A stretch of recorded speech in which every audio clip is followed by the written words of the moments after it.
자, 구운몽이라는 작품이고요. 우리 이거 2학년 학생들 내신 들어갔을 때 학교 선생님 필기에 따라서 좀 더 상술하는 내용의 수업이 한 번 더 진행이 될 거예요. 그 전에 일단 우리는 좀 구운몽이라는 작품에 대해서 전체적인 얼개를 볼 거고, 학교 내신으로 들어가면 이런 얼개도 얼개지만은 세부 내용에 좀 초점을 두고 수업을 하시거든요. 근데 그렇게 하면은 진짜 꽤 오랜 시간이 걸려요.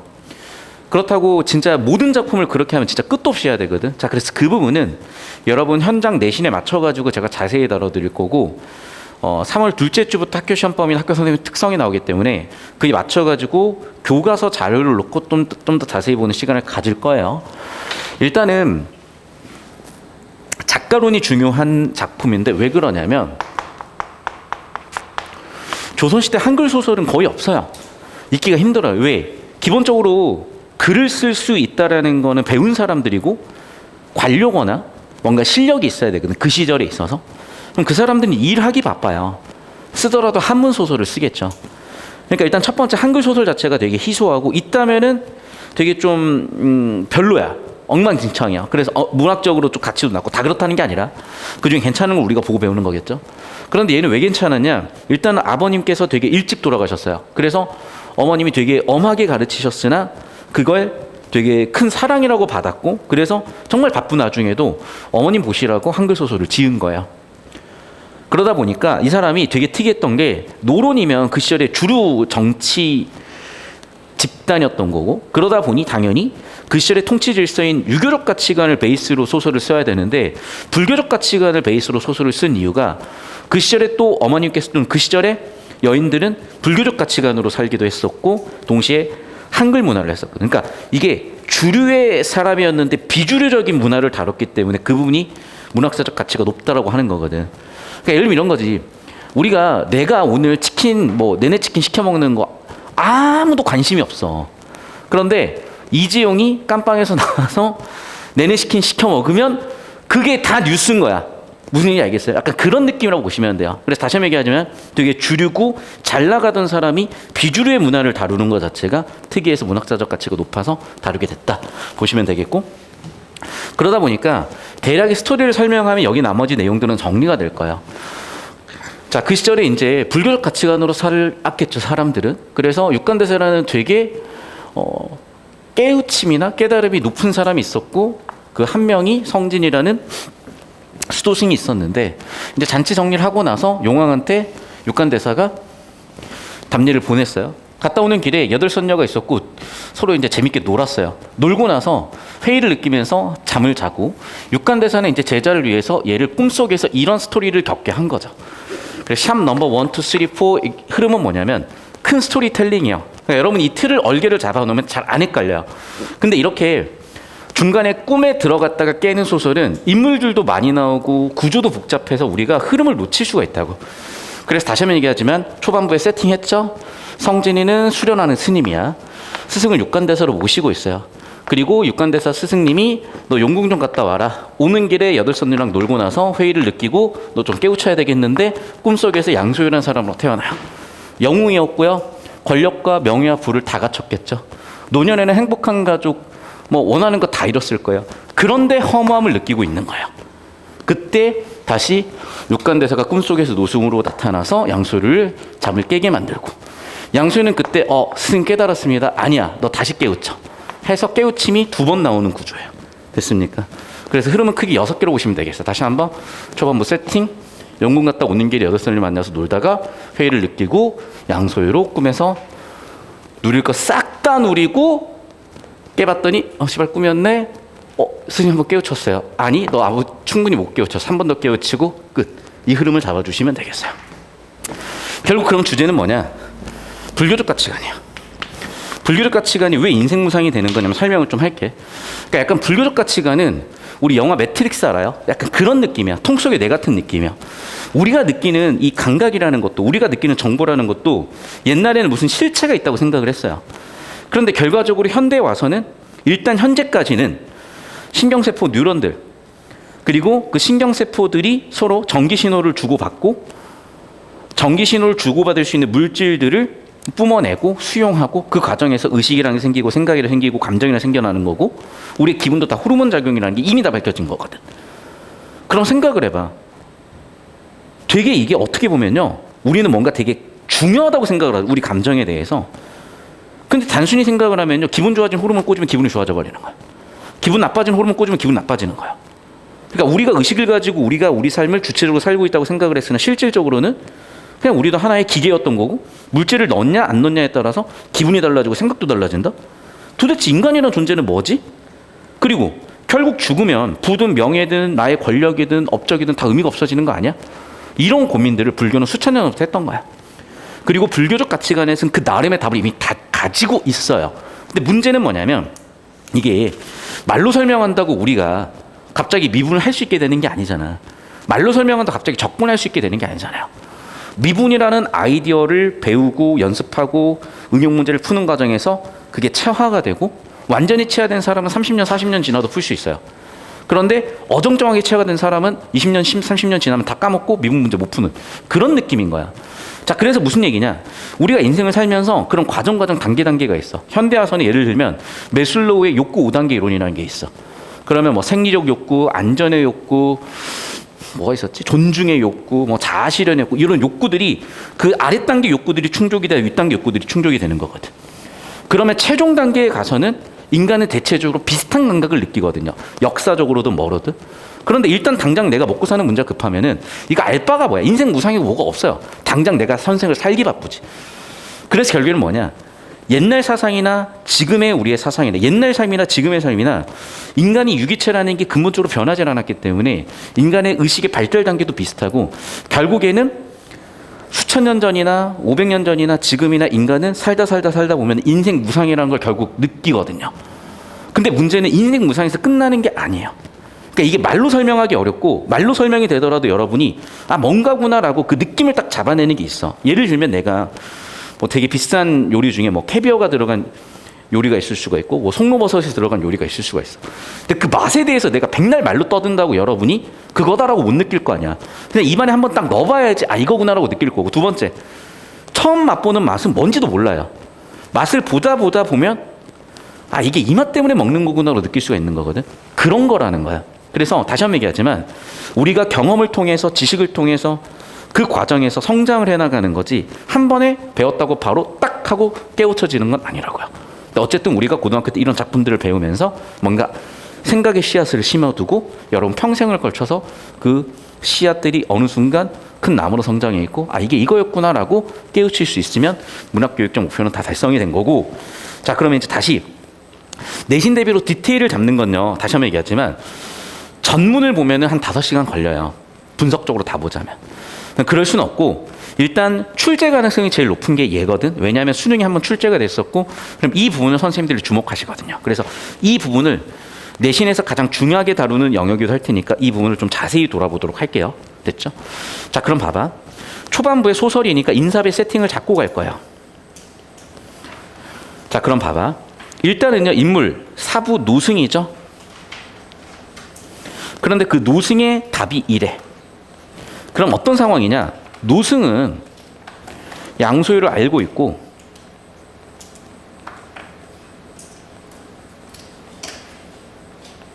반면에 양소유는 노승을 몰라요.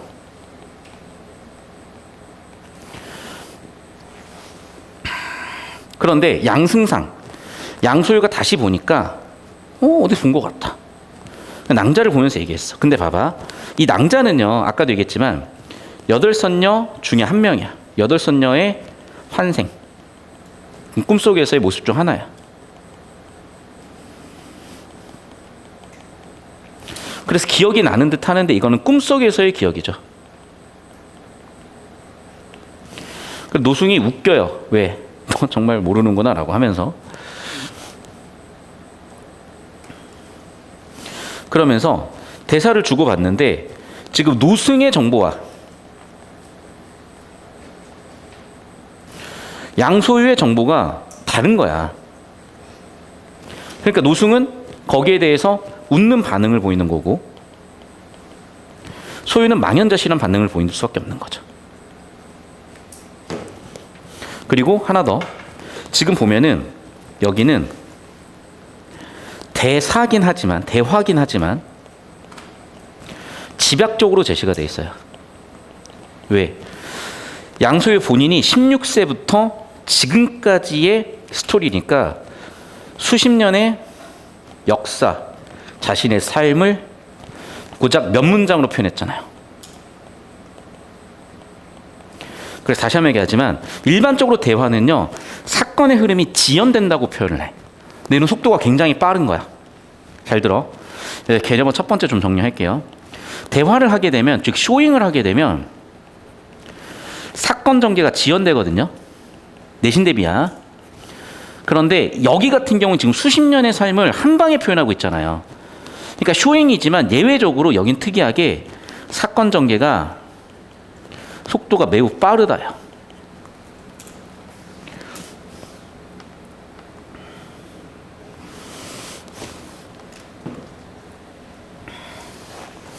그러면서 결국에는 이게 꿈이었다는 것을 밝혀준 거죠. 꿈이었다는 것을. 그래서 이제 꿈을 깨겠죠? 그래서 여기서부터 이제 여기는 강몽 장면이고 꿈에서 깼어요. 샵 2라고 하겠습니다. 여기까지는 뭐겠어요? 꿈속 장면이죠. 샵 넘버원은.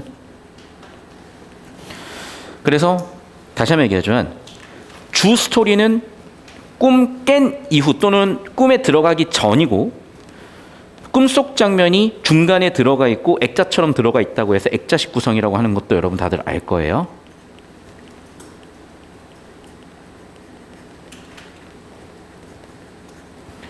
그리고 얘는 다른 말로 그림이 들어가 있는 느낌이니까 삽화 구성이라고도 하고, 줄거리가 두 개니까 복합 구성이라고도 해요. 또 이야기 속 이야기라고도 하고. 다 똑같은 얘기지만 국어 문제 낼 때는 이런 식으로 용어가 바뀔 수 있으니까 잘 알고 계시고요. 그래서 드디어 꿈을 깼죠, 이제. 그리고 꿈을 깨닫고 있죠. 이제 승상에서 자기가 뭐로 바뀐 거야?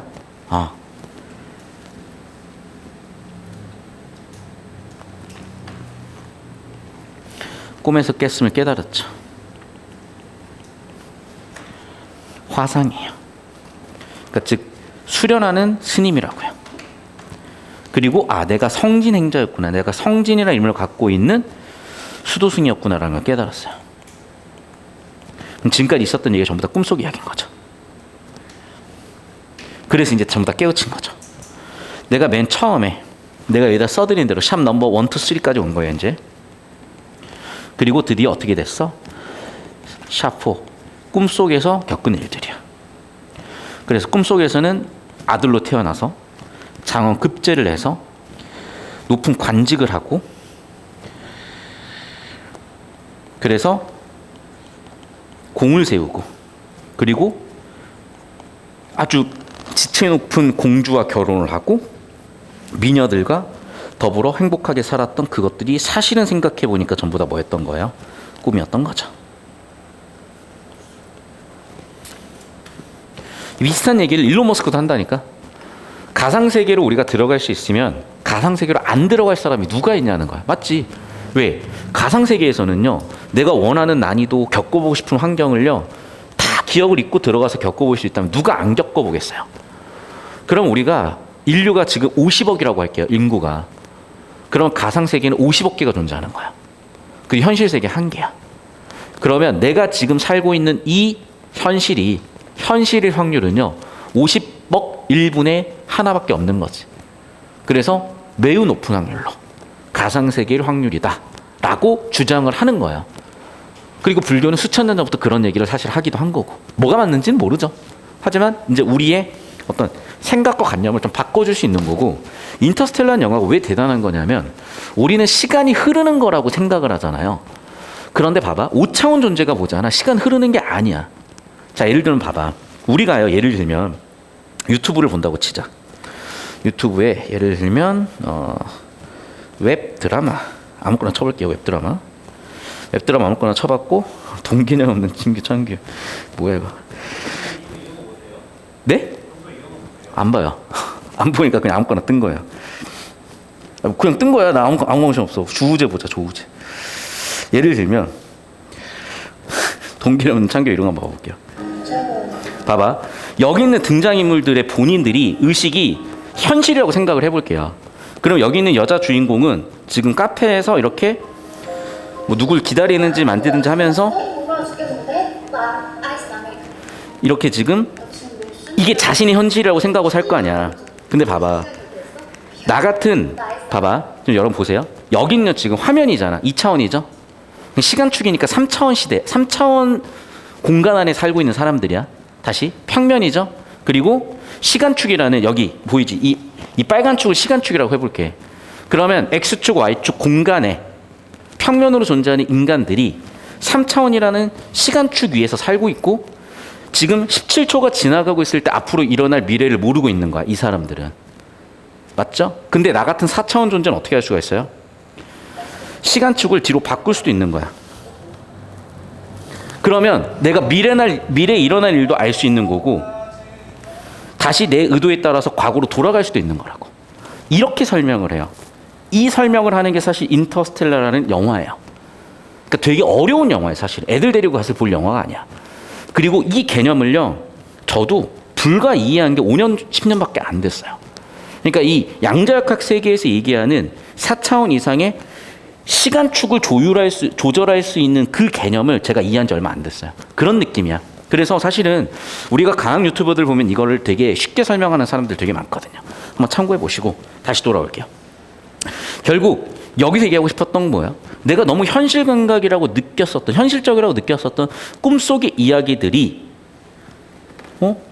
꿈이었네? 였다는 거죠. 그리고 우리 스님은, 육간대사라는 나의 스승님은 그걸 깨우치고 있는 사람이니까 나한테 야 5초 뒤로 돌아갔지 10초 뒤로 돌아갔지를 겪게 만들어버린 거야, 나한테.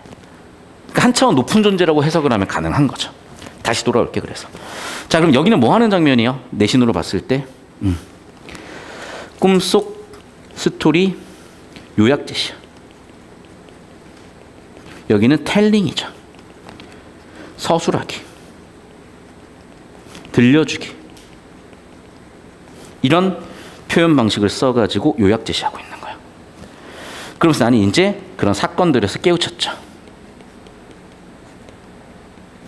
사부가 나의 생각이 그릇됨을 알고 꿈을 꾸게 하신 거구나, 허무한 임임을 알게 하신 거구나 라고 1차적으로 깨우쳤어요.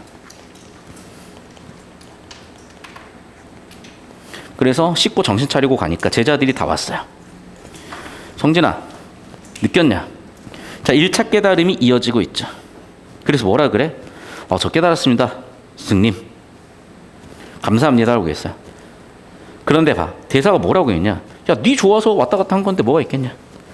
또 네가 인간 세상에 윤회한 것을 꿈을 꾸었다고 하니 이는 꿈과 세상이 너는 다르다고 얘기한 것인데, 아이고 너 아직도 못 깨달았네? 라고 다시 한번 깨우치는 거예요. 그러니까 정리하면 뭐냐? 일단 잘 들어. 1차 깨달음을 파란색으로 박스를 쳐볼게요. 1차 깨달음은 이거야. 꿈이라는 거야. 꿈. 인간 부귀와 남녀 정욕이 허무한 거라는 거야. 다시. 깨달음이 뭐야? 인간 세상에서 윤회한 게 그냥 꿈이라는 거야. 나는 그걸 깨달은 거야. 그런데 근데 스승은 다시 힘들게요. 네 얘기는 꿈과 세상이 다르다는 얘기야. 너의 깨달음은 이런 깨달음이거든. 근데 넌 아직도 못 깨달았어. 라고 하면서 2차 가르침을 줘요. 2차 가르침은 뭐야? 주황색으로, 노란색으로 바꿔볼게. 이거예요. 어느 것이 거짓이고 어느 것이 참인 것인지 모른다고요. 즉 무슨 얘기야? 지금 이게 가상세계인지, 예를 들면 이런 거지. 내가 아까 그 화면 속 등장인물로 가상세계를 살고 있었어. 플러그를 딱 뽑으니까 이 현실 세계야. 그러면 나는 저게 가상세계로 인식을 한다고 해. 플러그를 뽑았으니까. 야, 그런데 지금 현실도 가상인지 너 어떻게 할 거야? 라는 거야. 오히려 플러그를 뽑는 행위가 그 현실 세계에서 지금의 가상세계로 들어오는 꿈을 꾼 거 아니냐는 거죠. 지금 무슨 얘기야? 너가 가상세계고 꿈이라고 생각한 게 실제로는 현실 세계일 수도 있다는 거예요. 지금 무슨 얘기야? 꿈과 세상이 다르다? 아니에요. 꿈이 현실이고 현실이 꿈일 수도 있다는 거야. 그래서 다시 한번 뭐라고요? 결국 분간할 수가 없다는 거예요. 결국 어느 것이 참인지 거짓인지 우리는 충분히 알 수가 없다는 거야. 2차 가르침은 뭐야 결국에는? 꿈과 현실이 구분이 된다고 생각하는 게, 즉 인생무상으로 끝내진 게 1차 가르침. 2차 가르침은 그러한 깨달음조차도 우린 알 수 없다요 사실은. 그러니까 단순히 알 수 없다가 아니에요. 이거는 좀 차원이 다른 가르침을 준 거거든. 됐습니까? 그러면서 성진이가 뭐라 그래? 나 아직 모르겠어요. 뭔 얘기예요? 스승님께서 얘기하시는 꿈과 그 참에 대해서 아직 나는 분별하지는 못하겠으니까 다시 한번 가르쳐 주십시오라고 요청하는 거죠. 이해됐어? 그러니까 되게 어려운 소설이야 얘들아. 왜? 철학적이거든요. 내가 매트리스 끌고 오고 유튜브 보여준 이유로 또 설명이 안 되는 되게 어려운 소설이에요. 근데 일단은 소설이 이해가 되든 안 되든 스토리는 알잖아요. 성진이가 헛짓거리 하다가 스승님이 이 새끼 좀 깨우치게 해야 되겠네. 꿈속에 들어가서 다 누리게 해주고 꿈을 깨게 해주고. 자, 그러면 소설에서는 우리가 지금 다룬 이 소설 이 파트에서는 여기부터 다루고 있죠. 그리고 어디까지야? 여기까지 온 거예요 지금. 2차 깨달음을 깨우치지는 못했어 아직 성진이가. 1차적으로 인생 무상이구나까지 깨달았어요.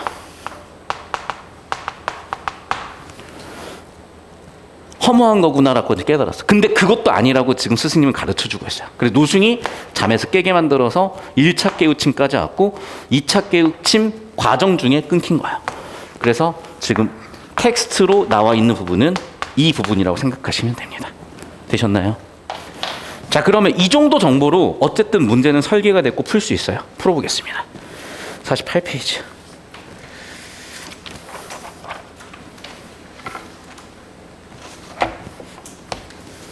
자, 볼게요. 내적 독백을 통해 극적 긴장감을 고조시키고 있다. 잘 봐. 일단 독백이 뭔지는 우리가 배웠어요. 표 그렸던 거 기억나죠? 제가 유튜브 영상을 올려놓은 개념이 있으니까 참고하시고. 극적 긴장이라는 거는 뭐냐면, 잘 들어, 갈등이나 감정 같은 게 올라가면 극적 긴장감이 높아진다고 보통 표현을 해요. 왜 그런지 설명을 하자면, 이 부분은 다시 샵 01 개념어, 이 긴장이라는 개념어 정리가 필요했잖아.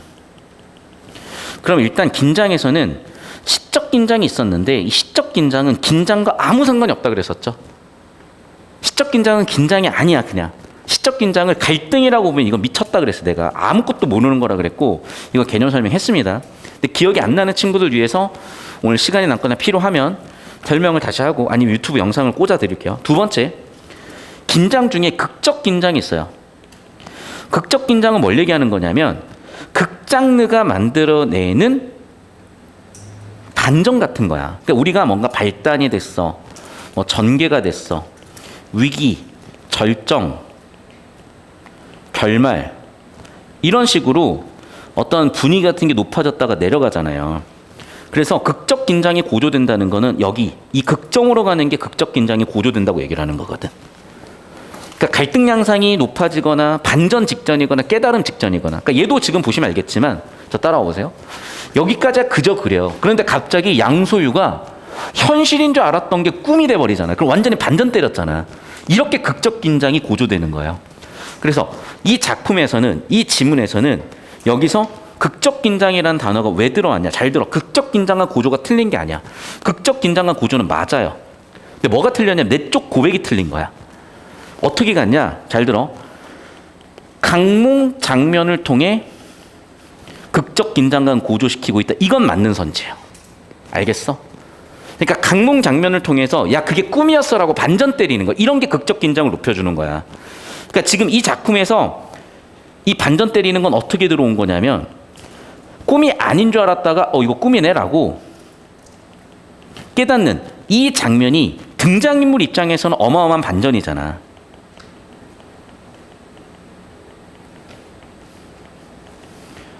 그러면 이 등장인물의 감정이나 갈등, 내적 갈등은 얼마나 심해지겠어. 이게 꿈인가? 현실인가? 그래버리니까.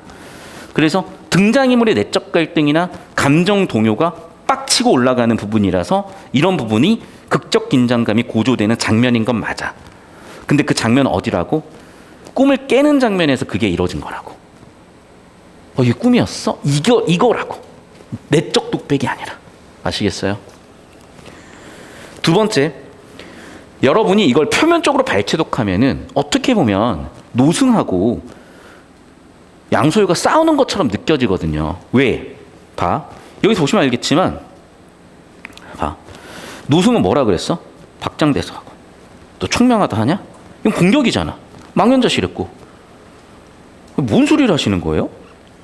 이런 것들 보면 사실 이건 갈등이라고 볼 수도 있거든. 여기만 좁혀서 보면. 왜? 서로 생각이 다르잖아. 그래서 여러분한테 이걸 조심하라는 거예요. 그러니까 다시 한번 얘기하면 무슨 얘기냐? 지금 이분은 대화도 맞죠. 인물 간의 대립 양상도 맞다니까. 심화가 틀렸냐? 그렇게 가면 안 돼. 다시 한번 얘기하지만 이거를 지엽적으로 개념만 적용하면 맞는 거야. 그런데 여러분, 이 개념이라는 건, 표현이라는 건 뭐가 중요하냐면 의도도 중요하거든. 그럼 인물 간의 대립을 보여주기 위해서 아니죠. 결국에는 표현 의도는 뭐야? 성진의 깨우침이에요. 그럼 성진의 깨달음을 얻게 만드는 도구가 노승과의 갈등이냐고. 그게 아니잖아. 자, 무슨 얘기냐? 자, 이게 좀 내신으로 들어가면 좀 어려울 것 같아서 좀 정리를 해드릴 텐데, 혹시 여기 사진 찍었나요? 찍으세요. 여기 잡아주시고, 잡아주시고 사진 찍어주세요.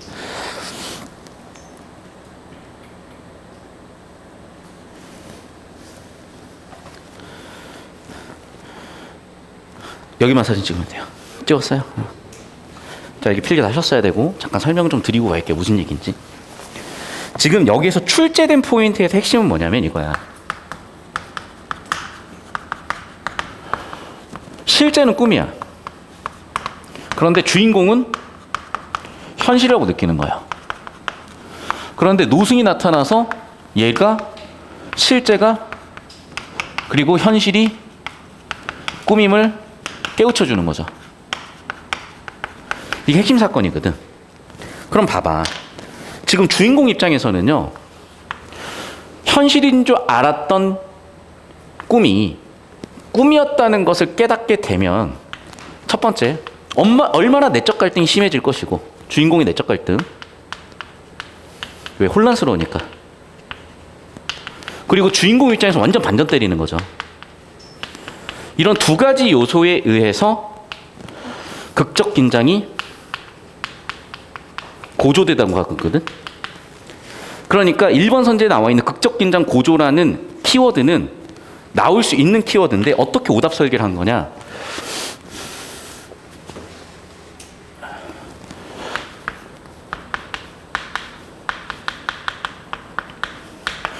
이런 사건에서 또는 이런 장면에서 극적 긴장을 고조시켰다면 맞다고요. 이해됐어? 이렇게 써야 맞는 선지라고. 그런데 지금 뭐라고 했냐면 내적 독백으로 이걸 만들었다 그랬잖아요. 내적 독백은 이 의도로 만들어진 게 아니야. 내적 독백은 이 의도로 표현한 게 아니거든. 그래서 1번 선지의 내적 독백이 틀린 이유는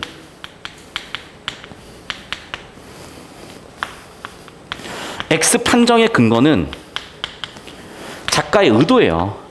내적 독백이 극적 긴장을 고조시키는 게 아니야. 그냥 성진의 생각을 서술할 뿐인 거지. 이해됐어?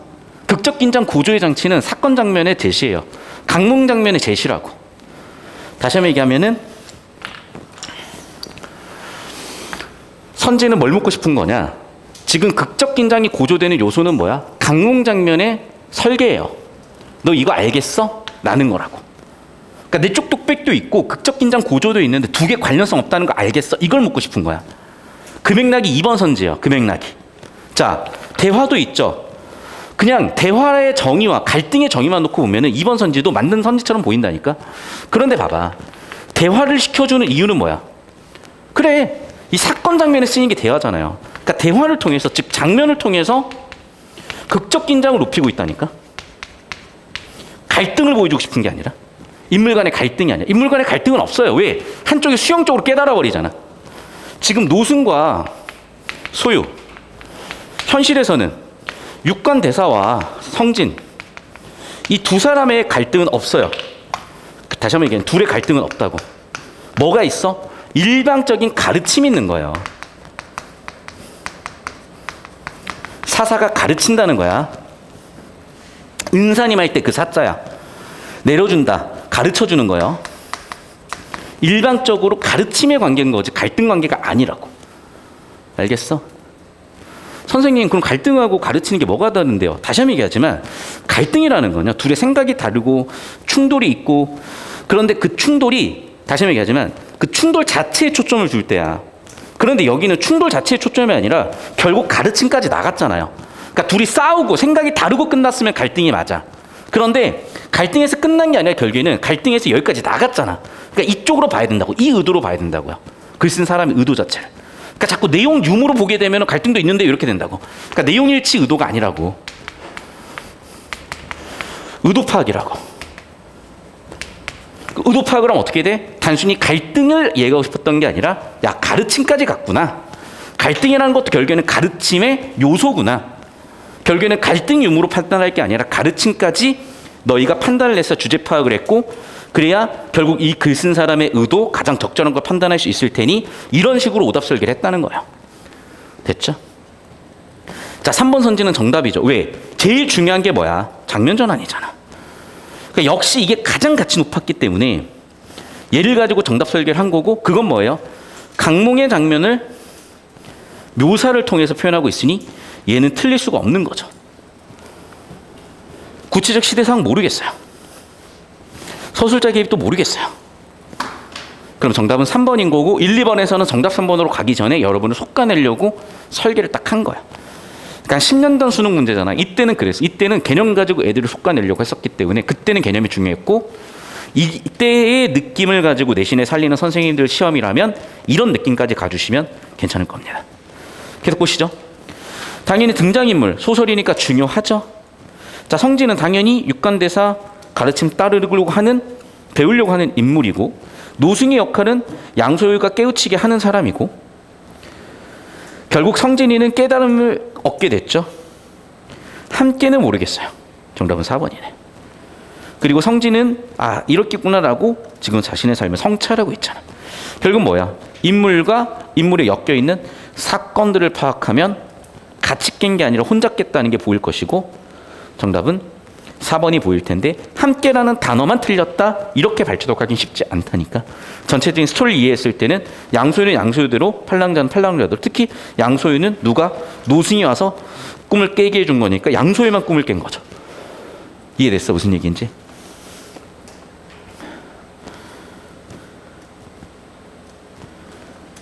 계속 봅시다. 43번. 구운몽 회의와 부정의 과정을 통해 서사가 구성되는데 아까도 얘기했죠. 지금 뭐야? 1차 회의는 뭐예요? 아, 나의 그런 소유로서의 삶이 꿈이구나. 허무한 거구나. 의심하고 가치가 없다라고 느끼는 회의. 2차는 근데 그조차도 잘못된 깨달음이라는 거야. 어떻게? 자, 리을에 있는 사자성어는 뭐냐면 장주지몽이야. 그러니까 장자라는 과거의 철학자가 자기가 꿈속에 나비가 됐었는데 깨어나 보니까 인간 육신이고 잠깐만 나비가 현실인가? 이게 현실인가? 헷갈렸다는 거거든요. 이게 장주지몽이라는 사자성어야. 그러니까 장자가 이 꿈을 꿈으로써 깨달음을 얻었거든요. 그래서 2차 깨달음은 리을로 간 거죠. 장주지몽까지. 2차의 부정은 즉 1차의 깨달음을 부정해서 더 나은 깨달음으로 넘어가고 있는 거라고. 그래 하나씩 이제 보면은 작품 초반에 성진이 세속의 호기심을 갖는 모습은 불교적 가치에 대한 회의의 부정에서 즉 여긴 다시 이제 좁혀볼게요. 작품 초반은요 성진이라는 인물이 불교에 대해서 부정적으로 본다는 거야. 첫 단계는 그러니까 첫 번째 나온 회의와 부정은 불교에 대한 회의와 부정이고 2차 회의와 부정은 작품의 결말에 와서 불교적 삶으로 돌아가는 현실에 대한 회의와 부정이죠. 세속적 삶에 대한 회의와 부정이라고. 마지막은 다시 뭐라고? 창거집의 이분법에 대한 회의와 부정까지 나갔다는 거야. 보기를 봤더니 이런 구조에 대해서 다시 한번 다룸으로써 우리를 이해를 돕고 있는 건데 자 정리를 해볼게요. 그래서 즉 이 작품 회의와 부정이 2번 나온다는 거야. 3번 나온다는 거야. 첫 번째 회의와 부정의 대상은 불교적 삶에 대해서. 두 번째 회의와 부정은 현실적 삶에 대해서. 자, 무슨 얘기냐면 이거야. 지금 성진이가 수행을 하다가 아유 모르겠다, 나 그냥 고기 먹고 여자랑 놀고 싶고 부, 명예, 권력 다 갖고 싶은데 욕구가 생겨났는데, 자 그런데 소유는요, 이걸 전부 다 잃었죠. 그래 보니까 더 허무하죠. 그럼 결국 뭐야, 얘는?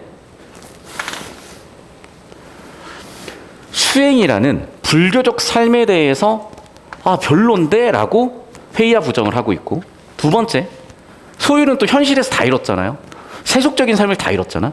근데 그게 별거 없구나라고 허무함을 또 느끼고 있으니까 그 이룬 것에 대한 허무함을 느끼고 있으니 현실 삶에 대한 허무함이고, 그래서 지금 작품에 나와 있는 강몽 장면은 여기죠. 지금 여기는 초반부 임몽 이전의 장면이고, 그리고 임몽에서 간몽까지는 이 2번을 얘기하고 있는 거고, 마지막 3번. 그래서 이제 꿈에서 깬 다음에 다시 성진이가 육관대사 앞으로 가서 회의와 부정을 하지만 육관계사는 다시 한번 거기에 대해서 깨우쳐주죠. 리을 가지고, 장주지몽 가지고. 너는 이게 현실적 삶이 그러다고 했으나 그것조차도 잘못된 것이다. 즉 불교적 삶이든, 즉 탈속적 삶이든 세속적 삶이든 그러한 구분과 그것에 대한 옳고 그름을 얘기하는 것조차도 부정되어야 된다 라고 마지막 육관대사가 마지막 가르침을 주는 이 부분. 그리고 이 장면은 지금 다루다 말았죠. 우리 지금 작품에서는 그 얘기를 하는 거야. 어렵죠. 어려울 수밖에 없어. 진짜 어려울 수밖에 없어. 왜냐하면 이게 진짜 인생의 끝무렵에 이거를 깨우치기만 해도 그 인생 성공한 인생이라고 저는 보이거든요. 자, 여기 일단 10초 잡아주시고 필기하세요.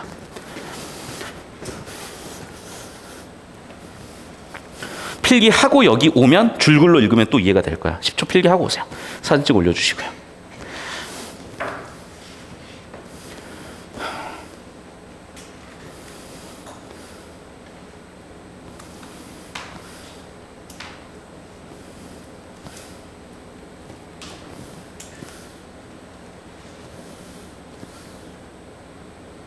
자, 다시 오세요, 이쪽으로.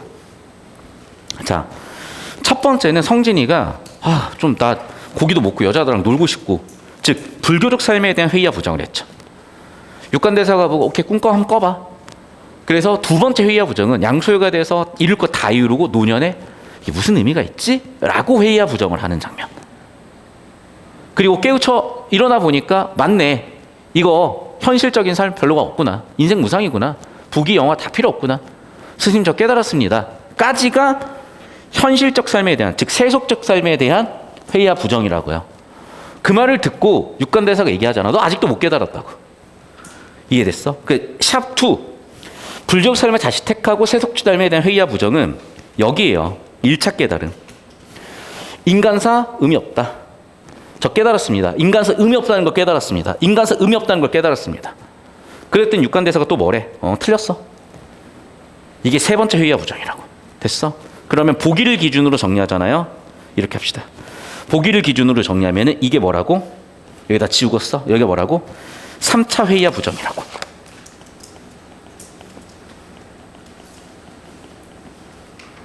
여기는 뭐라고? 1차 회의와 부정이라고. 2차 회의와 부정이라고요.